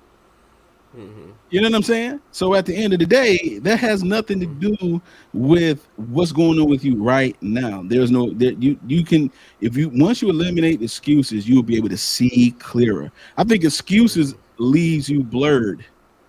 It leaves your vision blurred. It leaves you in a place where it's like, man, I just can't see no other way. Like, yeah, you can. It's plenty of ways. It's plenty of ways, man. What do you think about it? Are you trying to seek the other way? My bad. Exactly. Are you even trying to find out a different way besides what you've been used to doing? Absolutely, man. What's up with you, Jay? How do you feel about it? What do you think about it? Like, for example, if we take independence, we're talking about just being a citizen of your community and city government, period. Just being your own adult. That's not a gender thing. That's not a racial thing. You know, especially in America. Denzel said that. We live in America. You know what I'm saying? We got opportunities to do things. So if we're taking independence, or adulting, as we modern day say. You know what I'm saying? Adulting. I'm just trying to, can't get them where they at. You know what I'm saying? So we're talking about that. If we talking about that, like that's not a gender bias. That's not a racial bias. Everybody has to be an adult after 18. That's just what it is. Like, you just have to learn how to, you know what I'm saying? Just live and do things for yourself. You know what I'm saying? Now, if you have people minused in your life, like no father, or that case may be, does that negate the fact that you have to be independent? Mm-hmm. That does not. You still have to learn the same life lessons as everybody else has. Everybody else. That doesn't negate the fact if you a man or a woman. I have seen that before too. You know what I'm saying? People base their independent, you know what I'm saying, their independence learning based on their gender. That is not gender bias. Just because you're a woman does not mean you did not have the same opportunities that a man would. Mm-hmm. You know what I'm saying? That does not mean that. You still have to be an independent person. Take care of yourself. Get a, go to school. Do all that. I'm talking about just that as generic. You know what I'm saying? And so that's why, for example, doing that, you can't have excuses in that either. You can't have excuses not being independent and do your own thing. You 25, 30, 35. You going into, you know what I'm saying, a real adulthood, pinnacle of your life. And you don't know how to do certain things for independence, and you want to blame, the fact that my mother wasn't there or my dad wasn't there, or, you know what I'm saying, this is how this race treated me, or this is how that race treated. You see what I'm saying? That doesn't equate. It doesn't compute to me. You know what I'm saying? And I agree with. That's why I'm using that example to agree with what both of y'all said. You know what I'm saying? Like, there's no room for excuse. No. You know what I'm saying? There's not. You see ahead of you, especially because I have a brother and sister. They have two different walks of life. You know what I'm saying? And I had both of my parents. I was blessed to have that. I seen all these examples in front of me, not to be a reoccurring example of something else. Mm-hmm. You see what I'm saying? Right. So it's like I think it starts with the individual. I really do. You know what I'm saying? Mm-hmm. There's been fights and movements and things that happened all before our time. You know what I'm saying? And now we have the opportunity to be who you want to be. There are going to be things all the time. Yeah. But that doesn't mean these things are going to hold you back entirely from being the person that you are. Right. I just don't believe that, man. I just don't. And I think a lot this modern day society we have want to just point finger everywhere except themselves. That's crazy. That's very true. And again, when it comes to even in the day, I'm gonna switch it over to the dating scene, man, because the fact of the matter is this, fellas. Don't no woman want to hear no 40-year-old man talk about his daddy issues to her. At all. Facts. No woman. Right. I don't care if she say, you could tell me anything. Do not tell her anything. As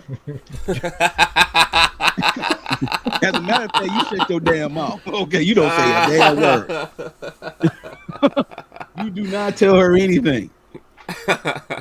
Now when you're dating, no. Not when you're dating. No. You got to earn that. You got to earn that vulnerability. You can't just get it off of a date or off of dating and just talking and kicking it over the phone. No. Ladies, put a 1 in the chat if you don't mind hearing a man's daddy issues. I want to see what's going on. I want to see what the chat. Ladies, put a 1 in the chat if you just really, if you're really interested in hearing a man's daddy issues and he's 40. Right. Or put a 0 in the chat if I'm telling this, if I'm speaking facts. Here they come. Or put a coffee mug in the chat if I'm speaking facts. I'm saying, you know what I'm saying? This is why Denzel said it starts in the home, and we have the opportunity to pick up not where somebody else left off, but to start our own thing, blaze our own trail in our lives, man. Because again, no one wants to look at look at that. Nope. Okay. So that means that, to be fair, that we don't want to hear none of y'all talk about how hard it is for y'all to work every day. Thank you. Because y'all gotta be an adult. Okay, we don't want to hear y'all talk about, I'm just so sick of this, I gotta do everything on my own. No. If you don't want to hear about my daddy issues, I don't want to hear about how much of a long day you had that you chose to have. That is facts. Mm-hmm. Ooh.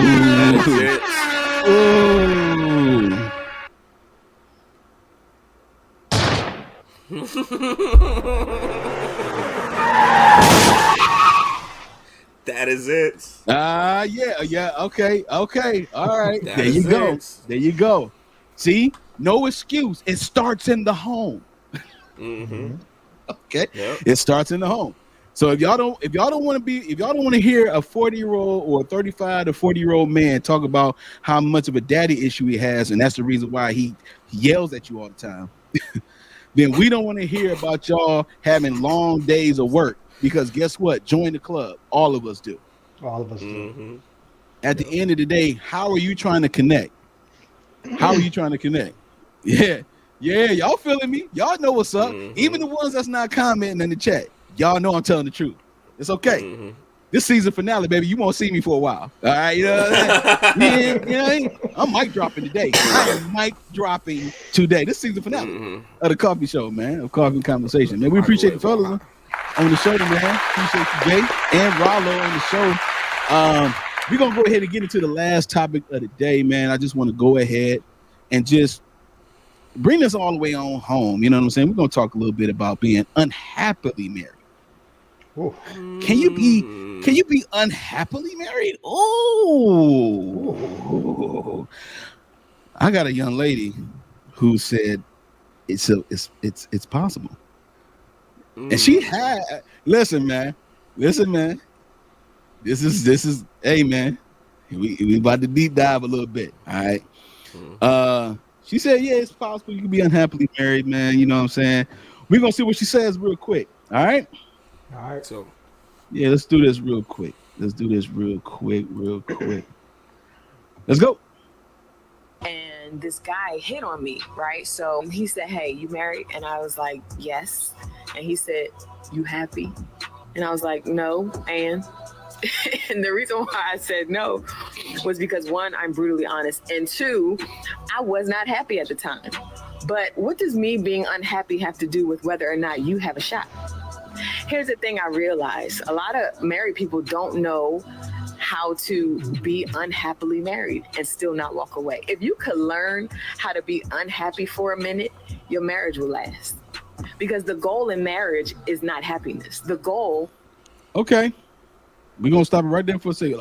Yeah, we're about to unpack this. Right now. Do y'all want me to play it back? Put a one in the chat. Run it back. Put a one in the chat. You want me to play it back? Put a one in the chat. You want me to play it back, dog. I don't think they seen it. This is very interesting. I have a whole thing about this. I got a whole thing about this, dog. Got my coffee. Put a one in the chat.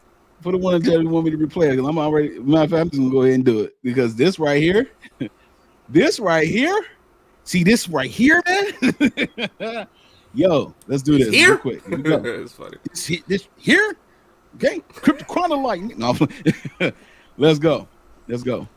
And this guy hit on me, right? So he said, "Hey, you married?" And I was like, "Yes."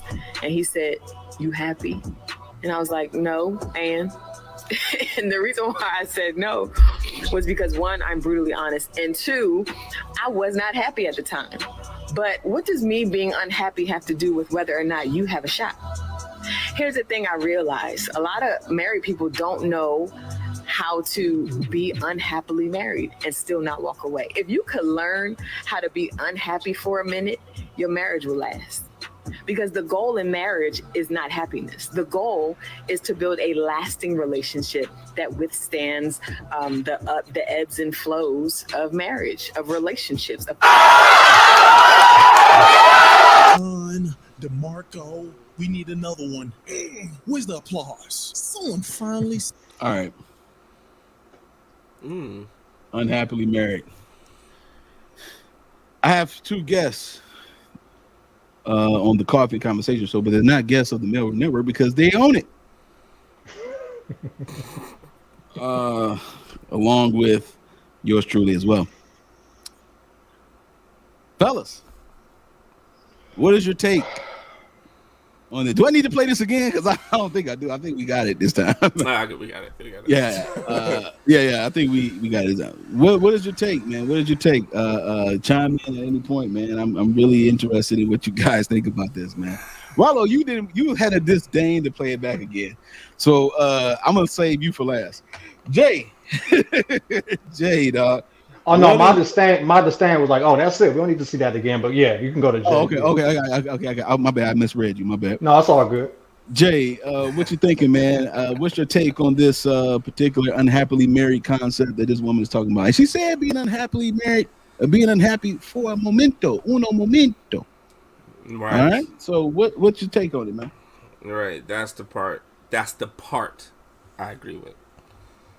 I have a few things. One, yeah, I agree with the concept that she was trying to say. Marriage is work. You know what I'm saying? Any type of long relationship has to be some type of contribution. Like, you know what I'm saying? Like it involves the exchange of contribution, like between man and woman, period. And if you're taking a step into marriage and making this lifelong lasting, supposedly and legally, you know what I'm saying? It's a contribution that needs to be done. You know what I'm saying? So that contribution back and forth does not mean flowers and dandelions all the time. That doesn't mean that. You know what I'm saying? And I know that out of just watching my parents. You know what I'm saying? They, just fortunately, to be honest, they fought and fussed all the time. Mm-hmm. They never walked out the door though. Mm-hmm. You know what I'm saying? They took time away from each other, but they never did that. You know what I'm saying? So to you know what I'm saying? And I'm not disdaining no other situations. I'm not saying that. I'm just saying from what I've seen. I'm just talking from what my thing is. So I'm saying that and saying that I know it can work with contribution. You know what I'm saying? Even the obstacles that you go through, the ups and downs you go through, don't all have to be walk away scenarios. There are walk away scenarios, right? There's always that. But we sometimes in our relationships or in our marriages make things extreme because of how we came into them at first. You know what I'm saying? Or because what we deserve, we think we deserve all the time. You know what I'm saying? I think people get married now for the fact that they see the happy part. They just want the ring and the event and the benefits of it, but not the work and contribution that it needs to happen. You know what I'm saying? And so when people have that insight, then they try to work on it. They don't really want to work on it, and so everything that as a nuance becomes an elevated big problem. You know what I'm saying? It becomes some things. A little anthill becomes a mountain because of what you expected out of this situation, which is just only happiness or whatever the case may be. So she was saying that there's going to be times like that. This is where I got from it. There's going to be times like that when you're not going to be simply happy in your marriage. There's going to be some problems that y'all need to go through. Y'all both human. Y'all both adults. You know what I'm saying? That don't mean y'all don't see eye to eye on every damn thing. You know what I'm saying? That's not, you know what I'm saying? And then you have events that probably that y'all haven't went through yet, that have to go through, and then y'all might have different opinions about that. That all is relative to that, you know what I'm saying, and having obstacles or discussions or disagreements at some time. To the point that it might be arguments about some type of stuff. But that doesn't mean that all these events are walk-away events. So at this time, she probably got this guy to walk up on her at one of those moments. You know what I'm saying? Now, this is my other thing. I don't believe in airing laundry either, though. Thank you. I don't believe in that. This is the one part I didn't. You know what I'm saying? Thank you. I'm not going to praise the video entirely. I don't think she should have said the status of their relationship. I don't like when people said do that. Anything. Thank you. I'm sorry. Right. I just don't. I don't like that. You know what I'm saying? That leaves room for people to think that it's not authentic as you want it to come off as. You know what I'm saying? Like, that's why that question posed. That's why that men pose that question. Like, are you happy? Because, you know, that's your destination, is to be happy, and then they pry into your vulnerability. Like, oh, okay, you know, he's not doing this. Well, I can, and then that's how that whole thing starts. You know what I'm saying? So no, I don't believe in airing the dirty laundry like that. You know what I'm saying? If that was the case, like I'm married and that's it, not say the status. Or just say that you are happily married because the totality of the relationship makes you happy. Could have been the end of that. You know what I'm saying? So for the concept of unhappily married for a moment, I agree with. You know what I'm saying? But I don't agree with the presentation of the way she did that. So if that makes any sense. Yeah. So. Before you go, Rollo, I have to say this while it's on my mind. Okay. That unhappily married thing for a moment thing that she said is misleading to me. Okay. You having an argument and you having a disposition or you having a moment where, okay, you just can't seem to get the ball rolling in this particular part of your marriage, it lets me know that you're not being cooperative. It lets me know that you're being combative with me, and that's the reason why you're not happy, because you're not getting your way. Or you think that your input is not being implemented, but there is another way that may be a little bit better, and you don't want to go that route. You want to go the route that you deem to be good for the both of you when you're not the head. So I think because she said, I'm brutally honest, I need us to stop this. There is no such thing as brutal honesty. Toxic masculinity, toxic femininity, good crap. What is it? What are we doing? We're taking these words and we're twisting them to make it feasible for our fleshly desire. You're not getting your way right now, so you're not happy about something, and it could be anything. It may not even be from a selfish standpoint, but it could be anything. My thing is this: I agree with you 100,000%, Jay. Do not speak of the status of your marriage to any man, especially a man that she started off by saying a man was trying to hit on me, right? Right. And then he asked me, was I married? I said, yes. And then he asked me, well, are you happy? And I was like, no. But that don't mean you got a shot with me because I ain't happy with my marriage. First of all, the reason why I say that because I'm brutally honest, there's no excuse. What did we talk about last week, y'all? I'm talking to the coffee beans right now. The coffee beans last week. Didn't we talk about the sociopath?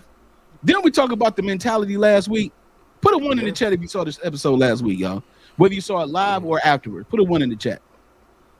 We talked about the mentality you have last week about the mentality of happiness versus pleasure. Pleasure is happiness is long term. Happiness is giving. You find happiness when you're sharing something. Whatever you do for yourself on the selfish standpoint, for a short term perspective, is only for a moment. That's just pleasure. Not all pleasure is wrong, but too much of it will get you in the addictive state. You can never OD on happiness because it's complete satisfaction. Like you said, Jay, overall the marriage is good. Why are you saying you're not happy? Right. That means you're not satisfied with something, and you took that one thing, extracted the thing you're unhappy about, and you made it to be the representation of the entire relationship. A broad event, right? That's why everything she said to me, although it sounds good, but it's coming from a disingenuous place. I saw through her a little bit on that. What she said on surface makes total sense, yeah. But you're disingenuous about it. Because not only did you air the dirty laundry to the man, but to us too. Now even I know that if I saw this random chick at a gym somewhere, that she is unhappy. Now you left us with, I'm unhappy. Rollo, what's up, man? What you got, dog? Yeah, man, that was a good point. That was a very good point. I agree with both of you 100%. What threw me off was when she said the goal isn't to be happy. Then she summed it up at the end by ironing it out by saying not being happy will get you through that tough time that Jay alluded to. I think the goal is to absolutely be happy in marriage, which I think will which will bring forth the willingness more to get through those tough times. I grew up younger. My mother was a single parent. I was able to see her remarry when I became a teenager, and I was able to see her go through that, see her married and going and go through that. And I saw the dynamics of her relationship and what some things took. And I know the only thing that maybe got her through those difficult times was the love and was the happiness that they shared. You know what I'm saying? So I think that threw me off, even though she summed it up at the end. But I think the goal should always be that happiness, because I believe that happiness will bring forth that strength and that willingness to get through those tough times, and to make you want to stay and to make you want to get back to the good things and the brighter side of marriage when you come through those dark times. It's a willingness, but the willingness has to come from a good place, a happy place. The sharing, the understanding, yes, we're here right now, but we're going to use this power of the love and the happiness that we have to get through it. So that's the goal. Even though she summed it up at the end, that threw me off initially, because I feel that should always be the goal, and that will push you through the dark days. You know what I'm saying? Right. Having unhappy times and having an unhappy marriage are two different things. Yep. Right. Those are two different things. And she's using unhappy moments to say she's unhappy in her marriage. This is where we have to break things all the way down. You said what, Jay? At least the terminology. That's why I said as a concept, I understand, but the terminology is off. It was definitely off. She put off because she told the man, asked her was she's happy. It had nothing to do with the moments that they had. It's about marriage. He asked her first, "Are you married?" That's a specific question. That's either yes or no. Right. It ain't no I lived with somebody for a long time, and then you say yes because y'all plan on getting married. No, you're not married. That is a very definitive question. You're not married. You said yes. He asked you, were you happy in your marriage? Then you took an unhappy moment to define that your marriage is unhappy. See, that's where I had the problem. That's two different and then, like you said Jay, and Jay said it perfectly. Yo, you just aired out the dirty laundry, yo. You just told a strange dude that you're not happy in your marriage right now, but then you try to You tried to stunt on him, and you tried to front on him like, but what makes you think because I'm unhappy in my marriage that you have a shot? Come on, man. Come on, dog. Now you want to flex. People really don't think the energy they put out is a reflection of whatever mental, emotional, physical state they in. You could twist it and flip it however you want to try to prove a point, but that was from her. That was from in here. That was from her gut. That was from the That was from her gut. Dula Amangata, bro. How you expose and protect the vulnerability? It don't make any sense. You know it don't even sound right. Like, don't even that was the right. reason of the conversation. That was the reason of the question was to expose the vulnerability, and you did just that. But yet you turn around and try to protect it as if that's a good thing still. Like exactly. I don't get it. You know what I'm saying? Like that just don't make sense. And then use the unhappy moments are not in generic vows. Exactly. For better. They say nothing about unhappy moments. They don't. Generic vows do not. Oh man, thank you. And I'm saying this myself, like, yo, listen, you cannot do that. You can't twist it like that. And then all of a sudden say the reason why I did that because I'm brutally honest. What are you talking about? That's no excuse. Yeah. You should be brutally have discretion. Yeah, brutally discreet is what you need to be. Yeah. right. You talk to me, nah. I can't be around you. You a snitch. If I got 2 pallets of cocaine, I can't trust you to keep that to yourself because you a snitch. You gonna run to the feds. Dog. Detective Ortiz and Detective Johnson asking you questions about the 2 pallets of cocaine, and I told you it was sugar, and you telling them what it's really cocaine. I'm just brutally honest. I can't trust you now. You a snitch. Now you brutally honest with the feds. You a snitch, dog. You a flat out snitch. You a rat. You are a rat, man. This chick is a chameleon. Crazy, bro. This is what a chameleon look like. She's portraying femininity and she not being feminine. She a rat. Detective Ortiz, Detective Jackson questioned her about 2 pallets of cocaine. I told you it was sugar. Right. And you just happen to say cocaine in the interview. Now you want to say I was just being brutally honest, babe. Well, I'm gonna brutally F you up when I get out of prison. I'm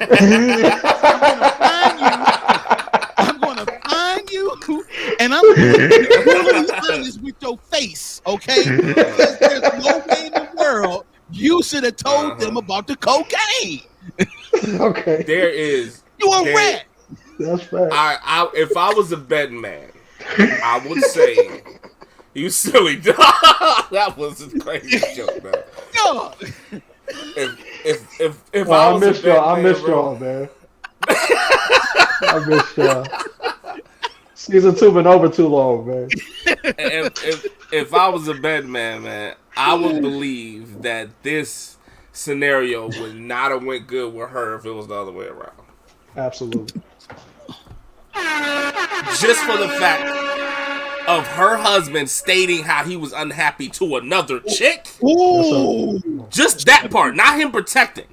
Yeah, just for the fact that he stated and aired the dirty laundry and being brutally honest, yep. I think she would have a problem with that. She would be brutally upset. Talk about unhappy. Yeah, you about to right. You about to definitely have an unhappy moment when you get home. Yeah, everything gonna be brutal. I want a brutal divorce then, since you being brutally honest with random chicks at the gym. And don't make look better than her. Oh, she really gonna be pissed. Yeah. Hey man, that was a great point. That was a great point. That was a great point right there. So the moral of the story is this: shut your mouth. Don't tell nobody your business about whether you're unhappily married or not. Keep that business to yourself. This is not this. Listen, you do not have to do that. And then on top of that, this as well. When you conflate happiness and pleasure, like we talked about last week, then you mislead yourself. You mislead yourself into things that shouldn't be. If you are unhappy about something, you can communicate that with your husband or your man or your girl or whatever, or your wife, whatever, privately, and you don't have to air that out to other people. And you saying brutally honest as if that's a badge of honor, and it's not. It's not. I always keep it real. No, you're not. You're keeping it stupid. You're keeping it wrong. This is not what you're supposed to do. Me and you are together. I do not need you talking to Ortiz and Johnson about the cocaine. I need you to shut up. It's sugar, flour. Call it something else. Do not use the C word. They got taps on the phone. Everybody can hear this. Like, I need you to shut up. This is us. This is our thing. This is us. You know what I'm saying? And from a dating perspective, if I can say, man, from a dating perspective, man, if and people gonna do this, they're gonna air out their dirty laundry when it comes to their relationships and all that. But don't expect somebody to uphold that thought of they're great when they come around. Like if you have two women cackling over a bad relationship, just even a relationship, not even have to be married, just a relationship, and they cackling about how the guy ain't right. When you show up with this dude, don't expect people to, you know what I'm saying, the people that you're cackling to, don't expect them to uphold all this respect for your relationship after this. Come on, you know what I'm saying? If you airing it out like that, for the people in you know what I'm saying? If you, oh, my man is this, that, and another. I can't stand him. He don't respect me and none of this stuff. And then you go to an event with him with the same chick, and you bring the guy, and you sitting there all happily and cuddly or whatnot. And we everybody looking at you because that information's out. So everybody looking at you all funny. You know what I'm saying? Like, you playing both sides. That's what I'm saying, though. That's how that happens. You know come to you and ask you all them questions, and you act like your mind has been erased. Like, come on, man. This is totally ridiculous. It's totally ridiculous. I don't understand. And that's the thing, man. This is when I saw this video, I was like, I cannot wait to unpack this. It is so much wrong with this video. See, that's the thing about truth, is that once you put a lie in it, it's a whole lie now. Yep. Yeah. It's all messed up now. We now we looking at you like, for real. So you cool with being brutally honest with this random guy because then you can flex on him and be like, well, I'm married, you can't never touch me anyway. If your man did it, like Jay said, you would be totally brutally pissed. And you would have a brutal conversation and check your man. But you being brutally honest, and so that's acceptable. No, it's unacceptable. You do not do things like that. Not at all. Not at all. Because you leave room for that evil to step on in. You leave room for it. That a little crack is all it is. A little chink in the armor is all it takes. What you put in the atmosphere, man, I'm telling you. You absolutely gotta be careful with it. And if it's something you're putting out there that you might not have the opportunity to come back from, man. You might have the opportunity to explain yourself something. So, yeah. Sure. Shout out to my fellas, man, my guests on Coffee and Conversation, our show on our network. Hey, man, what y'all think of season 2 of the Coffee Conversation, the ones that you was able to see, man? I know I talked about it a little bit earlier, man. What y'all think about the Coffee and Conversation season 2 and all that good stuff, man? Shout out to my coffee beans, by the way. I told you before, man, like I love your interview shows, you know what I'm saying? Like I love your interaction with the people who you have on the show. I love how in tune you are with them. I love how prepared you are with them, man. So, man, kudos to you, my brother. Appreciate it, man. I appreciate it, bro. I told you, it's like AM radio to me, man. AM radio. It's informative. The gospel station. Calming, straight to the point. Conversation. I love it. Like I really do. I love the branch that you made on that network for this, dog. And this was, and you dove into topics this season that pricked a lot of consciousness in people. I know it did, even if they didn't say it. So that's what's up. Keep doing your thing, man. I appreciate it, man. I appreciate it, bro. I appreciate it. Thank you for having us, man. Hey, man, I had to do this, man. I had to do this, dog. She said, I'm not playing with you today. Hell, she must be still watching a little bit of there's a little bit of lag on her, and she must be watching. Yeah. She said, I ain't playing with you today. She must be on the cocaine part of the. Shut up. It's just us. No, I had fun doing season 2, man. This was actually just to be on a personal level, man. I had fun doing the show this season, man, and unapologetically willing to talk about things that we don't normally talk about or dive into, because it needs to be said. You know, it needs to be talked about. It's not about, well, I wonder how people are gonna think. Man, I'm too old to care. Honestly, but not only that, it's a necessity. It's needed, man. Like, we have to talk about certain things because we walk around with this thing that we feel like we don't need no work, we don't need no help, we don't need no extra.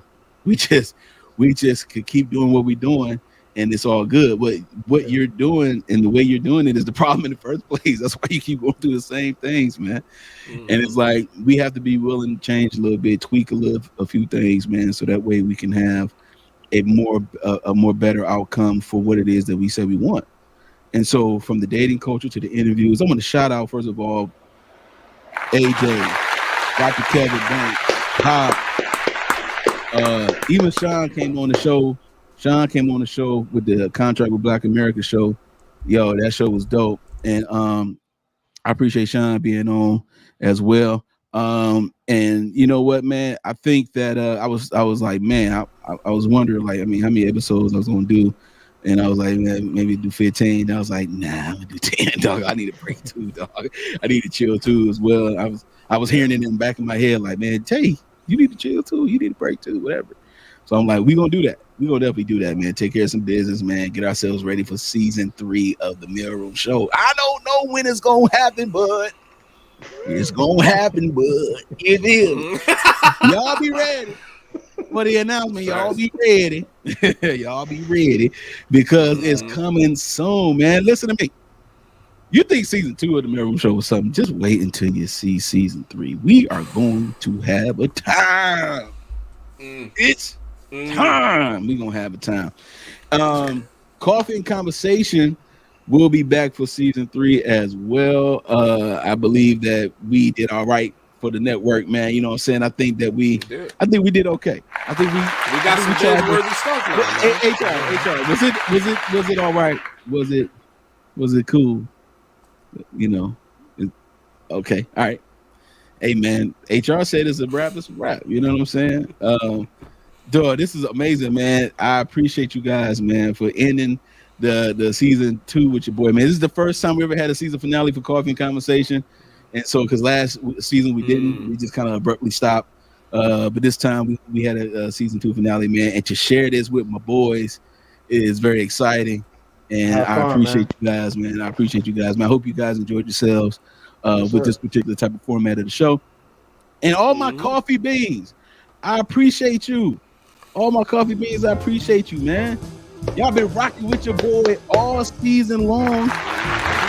You know what I'm saying? Yeah. All the moderators, Leisha, and Lena, and Sean, Sabrina, everybody been rocking with your boy. I mean, it's just been all season long, man.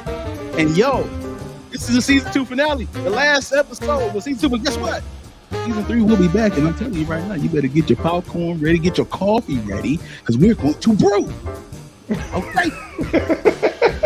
Until next time, this your boy Tay Biz with your mans Rollo and JB the Gent signing off, letting you guys know that, hey, we'll be seeing this soon. The Mailroom Show is going to be in full effect. I holla at y'all, man. Peace. Go.